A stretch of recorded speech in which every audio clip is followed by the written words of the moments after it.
Hey, it's Ryan Reynolds here from Mint Mobile. Now, I was looking for fun ways to tell you that Mint's offer of unlimited premium wireless for $15 a month is back. So I thought it would be fun if we made $15 bills. But it turns out that's very illegal. So there goes my big idea for the commercial. Give it a try at mintmobile.com/switch. Upfront payment of $45 for 3-month plan, equivalent to $15 per month required. New customer offer for first 3 months only. Speed slow after 35 gigabytes if network's busy. Taxes and fees extra. See mintmobile.com. Today on CityCast Denver, the Trump administration has once again set its sights on Denver, this time targeting Mayor Johnston's policies on homelessness and drug use. But what is it actually going to mean for Denverites? Producer Paul Caroli joins me to look at the new executive order. Plus, is the Underground Music Showcase really dead and gone forever? And lots of listener questions. Today is Tuesday, July 29th. I'm Bree Davies, and here's what Denver's talking about.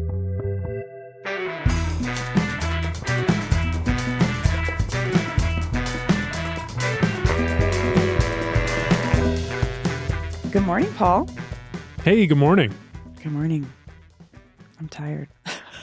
Yeah, I want to talk about it. You were up late last night celebrating the very last Underground Music Showcase, quote, in its current form. Yes. Is the phrase that we keep hearing. And that phrase continues to confound most people I talk to.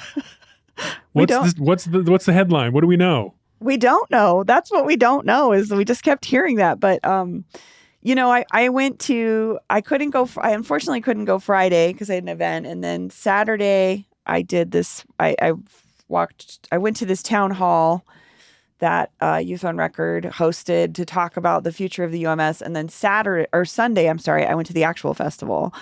And I will just say on that note, it seemed exactly this, like if I did not know that this was like the last hurrah or that like maybe there was concerns about it, I would not have known.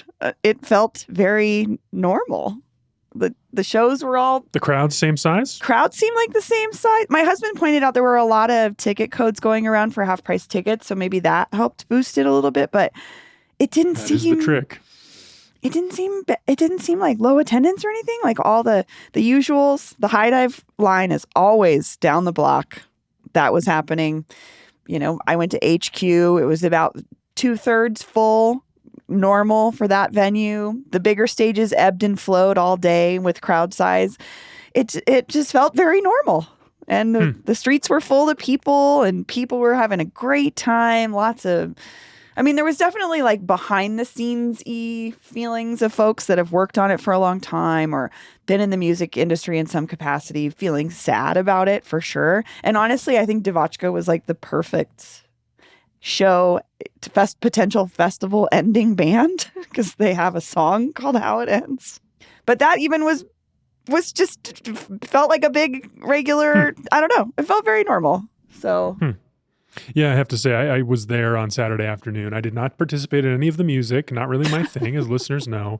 But I did walk past a venue, and it seemed packed with sweaty people. It was hot as hell. That was really difficult. Did not seem, none of it seems fun to me, but that particularly did not seem fun. Yes. Very sweaty. That's when my privilege of who I'm related to comes out, in that my husband is an artist, and so I get to sit backstage. Oh, you're in the green room. Yes. You're in the air conditioning. Not the air conditioning, because it's still outside most of the time, but you get a shaded area with your own bathrooms and a couch. But that's something. I will say they did have really big shades up, so they were like definitely trying. You can't shade an entire parking lot. That's physically impossible. But there were lots of areas for people to rest. You could just do it in a circus tent, I guess, but that would defeat the purpose of the festival, which is like to walk around and check everything out and be in different environments. But they've added a lot of shade. There's tons of water accessible. Like they really are aware of that. Someone was giving out those spray fans you love, Paul. Like they were giving those out. I do like a mister. They were some company was giving them out for free, like really nice ones. So that part sucked though. It was 97 degrees. A little too hot. Tell me about the town hall. That's what people want to hear about. The town hall with Jamie Duffy, head of Youth on Record. She's the co-owner of the festival. They bought it a few years ago. Yeah. This was her up front giving all the interviews about this announcement they made a few weeks ago that this is the last UMS. What did she say at this town hall? Nothing much that we didn't already know, honestly. I mean, there wasn't anything revelatory that I found. It was more of a like, so the room was interesting, I will say. It was like industry types, there was some big promoters there, folks that do talent booking for the AEGs and Live Nations. There was venue owners. There was a couple musicians, radio people, I don't know. Anyone you recognize from the city? No. Because that was an interesting part of our interview with the mayor, the fact that he was like, yeah, they never reached out to ask for help. They keep talking about wanting help from the city and no one's ever reached out. So I'd love to talk about it. Yeah, and I have to say, I didn't get I came in a little bit late and I sat on the side, so there may have been someone from the city there that I didn't see. There were definitely some political types there for sure. But it was just like a conversation about, like how do we make a sustainable music ecosystem, I guess. I don't know. I have to be honest with you. I didn't quite understand the purpose. There were this was like an hour and 15 minutes-ish session where it was like Jamie was explaining the start of the festival and then how Youth on Record got involved and what their mission was when they started taking, when they wanted to take it over, and that it's been good, but financially it's still tough, but we didn't get any information on the financials. And then we looked at the Youth on Record balance sheet from their 501c, their forms, their tax forms. It's a 501c3, and it's it's not looking good the last few years since they took over the part of the festival. Yeah, it seems like the festival's, I would assume, is costly, and it's not making its returns. And that kind of came up a little bit, like someone was talking about ticket prices, and Jamie was like, concert tickets are more expensive. So people are making and I made this point too. People are making choices. Like instead of 5 concerts this year, they're going to go to 2 or 3, and they have to decide what those are. But what I thought about it when I was in that room was like, there's people in this room that determine that. Like large promoters like AEG and Live Nation decided to create dynamic pricing, which is surge pricing for tickets. So there is a way to address the ticketing issue. We just didn't want to talk about it because I don't know, the power dynamics in that room were a little bit confusing because there was like folks from the DIY world. Someone from Seven Circle Music Collective was there. There were younger artists there, DNA Picasso. Someone from the band Maybe Fern was there asking questions, So it was just kind of strange. I don't know if I got anything. I didn't get any more clarity on what's happening, and that's where we're at. Is what I felt is being at the festival this weekend, talking to all my friends that have either worked it or worked, in some capacity around UMS. We're still just like, we don't know.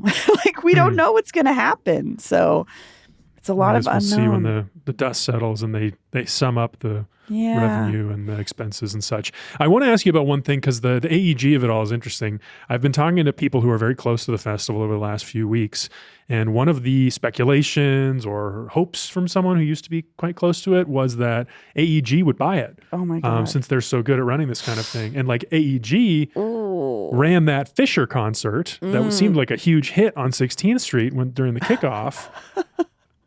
Did you get any sense of what AEG's appetite for taking something like this on might be? I didn't, but I will just say from the underground music showcase perspective of this, and like the emphasis on the underground aspect, while I understand that they utilize booking agents from AEG to book this festival now for the larger acts, which is like, I guess it makes sense to pull the big acts in if you want. You got to have those relationships.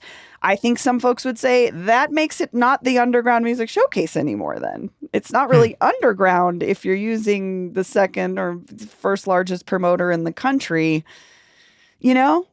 So I could see that. I mean, honestly, Paul, if AEG did buy it, there would be a lot of feelings about that, I think, from the music community.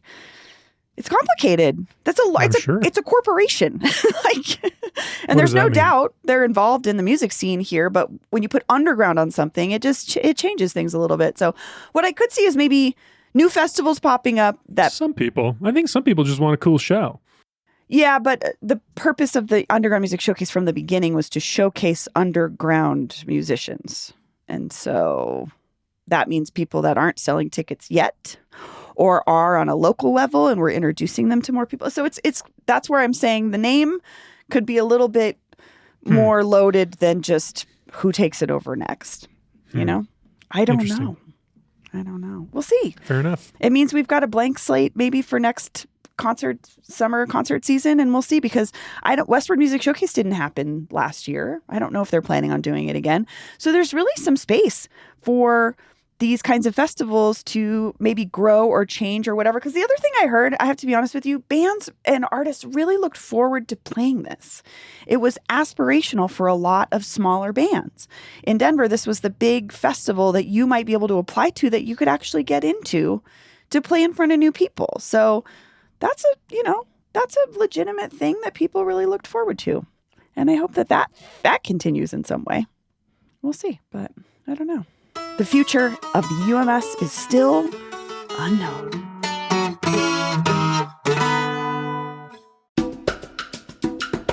This episode is brought to you by Cozy Earth. The temps are going up, but that doesn't mean your sleep quality has to go down, thanks to Cozy Earth sheets. Denver summers can get hot, especially in old houses without central AC like mine. But with these new sheets from Cozy Earth, made from viscose from bamboo, my husband and I are sleeping cooler than ever. Recent studies and experts found that cooler temperatures facilitate the body's natural drop in core temperature at night, promoting the release of melatonin, a hormone that regulates sleep. This leads to faster sleep onset and improved sleep quality. So why not check out Cozy Earth's 100-night sleep trial? Try their sheets during the hottest nights of the year, and if you're not in love, return them hassle-free. But trust me, you won't want to return them. Upgrade your summer. Go to CozyEarth.com and use code CozyDenver for 40% off their best-selling temperature-regulating sheets, apparel, and more. That's CozyEarth.com, and be sure to use code CozyDenver for 40% off. Sleep cooler, lounge lighter, stay cozy. This episode is brought to you by LifeLock. When you visit the doctor, you probably hand over your insurance, your ID, and contact details. It's just one of the many places that has your personal info. And if any of them accidentally expose it, you could be at risk for identity theft. LifeLock monitors millions of data points a second. If you become a victim, they'll fix it, guaranteed, or your money back. Save up to 40% your first year at lifelock.com/podcast. Terms apply. Well, let's talk about, this is sort of one big story, but there was an executive order from the Trump administration this weekend. Let's start with that. The Trump administration issued this executive order called Ending Crime and Disorder on America's Streets. Paul, what do we know about this executive order? Well, we know some things. I mean, it's kind of the same old story with the Trump administration. I used this metaphor last time when we were talking about the Laken Riley Act and the trans rights bill, the eye of Sauron. You know, does Denver want to draw the eye of Sauron in our direction and get that attention that we don't want? And it seems like that has happened again, because the Trump administration, Mr. Trump, has signed another executive order. This one is about homelessness. And I mean, they're talking about crime and disorder. But it's homelessness, specifically the housing first policy is the thing that's in the crosshairs right now, as well as a few other policies that, I mean, if you've been following what conservatives locally talk about when they talk about downtown Denver, none of this is a surprise. Like there's stuff in here about public drug use and harm reduction and public consumption sites. Like any of these conservative talking points about the liberal cities that Democrats run, that's what's in here. And specifically what the policy is going to be is it's the same kind of leverage. Like what he wants to do is he wants to use federal grant funding as leverage to get these cities to stop doing the things he doesn't want. So grants from departments like housing and urban development and health and human services are specifically the ones named. And so those grant-making processes would then be taking into account his distaste in these certain Democrat ideas in an effort to stop them. Yeah, the ending crime and disorder on America's streets and then directly connecting that to defunding housing programs says a lot to me.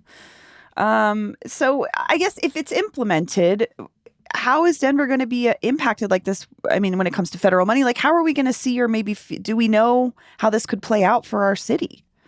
Unclear. We know a few things. I mean, some of the specific grant programs, I was just doing a little bit of research on this, so I don't know. I don't have like some big sum total of this many millions of dollars are on the line, but there are programs that are going to be affected, likely like housing opportunities for persons with AIDS, which is a program that Denver got $4 million for last year. The Community Development Block Grant, Colorado gets $26 million for that right now. So that gets distributed to a bunch of different municipalities for stuff like housing. And so those are the kinds of programs that are probably going to be in conflict. However, the city of Denver, we know, will push back against this, like they have pushed back against the cuts to transportation funding in response to their, quote, sanctuary city policies. So I think that's the main first step that we can expect is lawsuits. Okay. So we know that Housing First has been a huge, I guess that's sort of the way that Johnson has approached the homelessness situation since he took office. Like, do we know how that's going to impact, or has he made any statements about how he feels that this might impact the work that Denver's doing? The executive order specifically? Or, I mean, I guess just the conversation around it. I don't know. I guess I'm just wondering. What conversation? It's like if he's taking the Housing First approach, is this something that could be directly impacted by the executive order?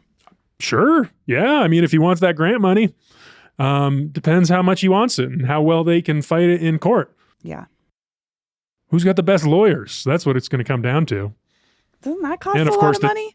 2026 election, where the leverage is in Congress and the balance of power in national politics. Has the mayor said anything about this? I guess maybe not yet, because it just happened, right? No, but he did make some comments in his State of the City last week about like what his next step plans are when it comes to homelessness and like public safety. Because he touted his accomplishments. He talked about reducing crime rates and some certain like violent crime statistic categories, like homicides was the big one, drop of 46%. He talked about the drop in unsheltered homelessness. He talked about ending veteran homelessness. And now he said, quote, "We're turning our focus to those quality of life crimes like theft or public drug use that impact many of us on a daily basis. By matching outreach with enforcement, we will address these types of crime to continue to make Denver a truly vibrant and safe city for all of us." Which I think is interesting because Trump was also pretty grumpy about public drug use. I don't know if they mean exactly the same thing when they're talking about it. Johnson and Trump, but the fact that both of them have got their focus on that makes me think that could be something where there's a lot of attention in the next couple of years. Yeah, I don't have a lot of hope for that, but I mean, just criminalizing drug. I don't know. I never know what the outcome is that they expect when you make doing drugs illegal, I don't know. Are you not going to be able to walk down the streets of downtown Denver and openly smoke a joint anymore? Like I would say every single day of my life. I think that's where is that going to stop? Selective enforcement. That feels like it's already happening. Like it's already like people don't complain about that. Well, no, that's not true. We do. Some people definitely do. We've heard from our listeners that is something that they struggle with. But I just know this equating like public drug use to Denver's in a downward spiral is like that's a constant thing that we hear. And I wonder what this enforcement or what this executive order is meant to do when it comes to fixing that. I don't know. Well, that's the other interesting thing that Trump is alluding to is because there's this 40, 50-year norm around like the folks who are in the greatest peril, who are in the most difficult situations. Yeah. The question of how to treat them, because sometimes people don't want to go into these programs and don't want to accept support. So according to Denverite, Trump's order says that cities should force people experiencing homelessness into treatment for addiction and mental health issues. The order attempts to end the practice of providing housing to people who can't or won't enter treatment programs. Which is interesting because like the whole Housing First model is based on this idea that if you want to help somebody who's experiencing homelessness, who's probably having all of these other, well, a lot of the time it correlates with these other issues. The very best way to help them is to get them into an apartment or something first. Somewhere like Aurora has a Jobs First program where it's like, get someone a job, then that's the best way. People have different ideas about this. But the fact that Trump wants to roll back the clock 50 years to when people were being institutionalized against their will, that's very interesting. That's very interesting. I mean, as a person in recovery, that's terrifying. And I've talked about it a lot on the show before, but the fact that I had stable housing and had help with my bills and everything directly connected to the fact that I was able to maintain a sober life and have been for 19 years last week. So I struggle with these kinds of hammer down approaches to like, why do you think people are doing drugs in public? It's really not the thing they want to be doing with their lives. I guarantee it. But this forcing people to do, quote, treatment is so vague and never, I don't know. I'm just dying to know what this treatment looks like and if it's actually like connected with what studies show and what people actually have said that they need, which is oftentimes, like you said, a lot of these other supports around it to get there. So I don't feel like I don't have a lot of hope for that, but let's talk about South Park because it's related to Trump in that their season 27 premiere happened last week. You watched it. Sure did. Tell us about it, Paul. Happy to report back on the most important issues of the day. I watched it with my wife and my mother-in-law. I would say if you're grumpy about this executive order, check out the season 27 premiere of South Park. It's funny as hell. I haven't watched this show in like 15 years. Wasn't really my sense of humor. But here and now I'm there for it. It's so good. They were satirizing the whole like Trump portrait thing in the Colorado Capitol. They treated Trump, and I didn't know this, but apparently when they were talking about Saddam Hussein on South Park, they used like photos of him and had like the head clapping down to do the voice with him. And like, you know, he was in bed with the devil, like literally in bed with Satan, Saddam Hussein. So that's what they did with Trump. And there was this line where Satan was like, yeah, you remind me of this guy I used to date. You're like exactly like him. And Trump is like, no, what are you talking about? No, don't, just be cool. Be cool. I don't know. It's funny. Check it out. Watch it. Recommended. Colorado guys made good. I want to ask Speaking of the Eye of Sauron. I wanted to ask you about this comment that Trey Parker made at a Comic-Con panel last week, I believe. He said, the producer said, okay, but we're going to blur the penis. And I said, no, you're not going to blur the penis. Can you tell me what he's talking about?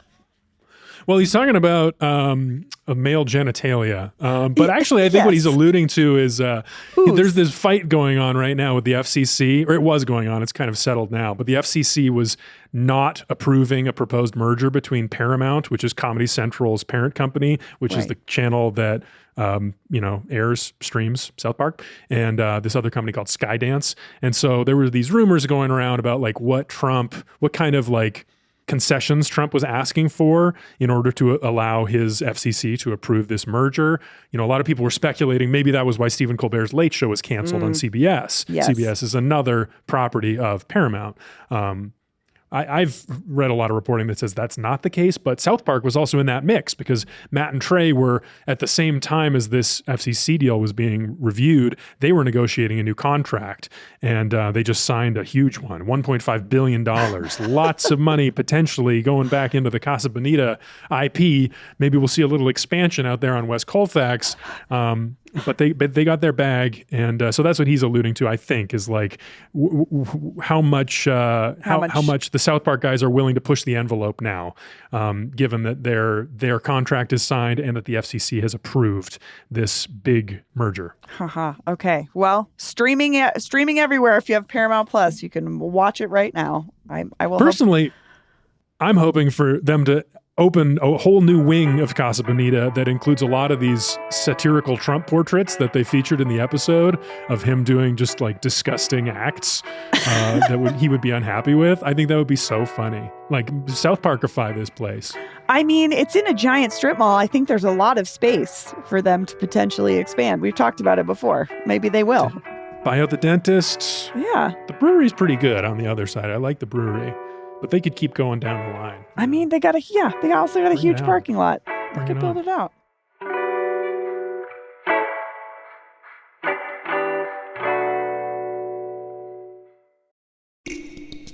Get lost in the acoustic brilliance of 3D audio that surrounds you. Feel the embrace of the massage seats that adapt to your every move. Experience the warmth of a vehicle that welcomes you as you approach. We could tell you what makes a Lincoln SUV so extraordinary, but don't take our word for it. Take it on a test drive at the Lincoln Summer Invitation with exclusive offers on now, only at your local Lincoln retailer. Ah, Smart Water. Pure, crisp taste. That's really good water. It's the kind of water that says, I have my life together. I do feel more sophisticated. Smart Water. For those with a taste for taste. Grab yours today. Let's hear from some of our listeners and readers. Yes, we got such good comments this time. We did. We share these every Tuesday when you all reach out to us with a comment or a question or just something to share in addition to something that we've talked about on the podcast. Paul, what do we have? Text from Anonymous, quick one. Reporting from Clever Girl, still no dinosaurs. Oh, so the animatronic dinosaurs have not come to the Clever Girl bar? Is that what it was? Well, it was supposed to be like a whole food hall takeover, a dinosaur-themed takeover at Zeppelin Station. But yeah, I've been checking up on this. I've been talking about this on the podcast quite a bit. And I really do appreciate the report. I would like these reports to continue. I think that this business endeavor has flopped. That's my suspicion. I hope that I'm wrong because I want to go visit this place that they described. But we'll see. I mean, animatronics are expensive to maintain and keep up. So maybe they were like, ooh. But you're right. We'll see. So as Paul's saying, let us know if you visit it again and you still don't see them. Keep us updated. Mm-hmm. Okay. Do we have another comment? Do we have a voicemail? What do we want to do? We got a ton. Here's one. Hi, friends. You mentioned on the show today that Denver was part of Mexico. I'm new-ish to Colorado, but I thought the area where Denver is located was part of the Louisiana Purchase and that the Mexican cession was further west. Never mind that Denver didn't exist in 1848. I've heard lots of people in Denver say we didn't cross the border crossed us, and I'm confused as to why. I grew up in Tucson, where that was very much the case. Are the folks who say that coming from further west in South Colorado? Thanks for helping me understand this history. Oh, good question. I don't know. Oh, I know. That's exactly right. Their guess is exactly correct. The people who are saying that are folks that, I mean, a lot of people from Denver, Chicanos, have family from the San Luis Valley, from further west, and now live here because it's such a big population center. And it's just a big part of that culture, that phrase. You hear it all the time. But technically, they're correct. The Treaty of Guadalupe Hidalgo that ended the Mexican-American War did not involve the land that is currently Denver at all. Yeah, I knew that. I guess I just assumed, I was just assuming that people understood that was a San Luis Valley, a Denverite by way of San Luis Valley person talking, but that is probably not clear all the time because that's the number one thing I'm thinking of. Or New Mexico of or Arizona or South California. Yeah, I mean, our one of our politics and green chili correspondent, Justine Sandoval, says this, and her family's from the San Luis Valley. So, but that's good clarification. Good point. If you have any thoughts or feedback or questions for us, give us a call anytime, 720-500-5418. Again, the CityCast Denver hotline is always open, 720-500-5418. Try to include your name if you can, or just your first name so we could say hey to you. But we love to hear from you anytime. Also, Denver@citycast.fm if you want to shoot us an email. Paul, thanks so much. See you next time. That's all for today here on CityCast Denver. If you enjoyed this show, why not take a minute to tell Matt Stone and Trey Parker about us? Rate the show wherever you get your podcasts and subscribe to our morning newsletter and learn more about us at denver.citycast.fm. And hey, thanks to our new neighbors, Stephen M. and Lauren H., who just joined our membership program. You can support this show and get great perks by becoming a CityCast Denver neighbor at membership.citycast.fm. We'll be back tomorrow morning with more news from around the city. Bye-bye. I don't know what I would ask them yet. Can I get a job at Casa, Bonita?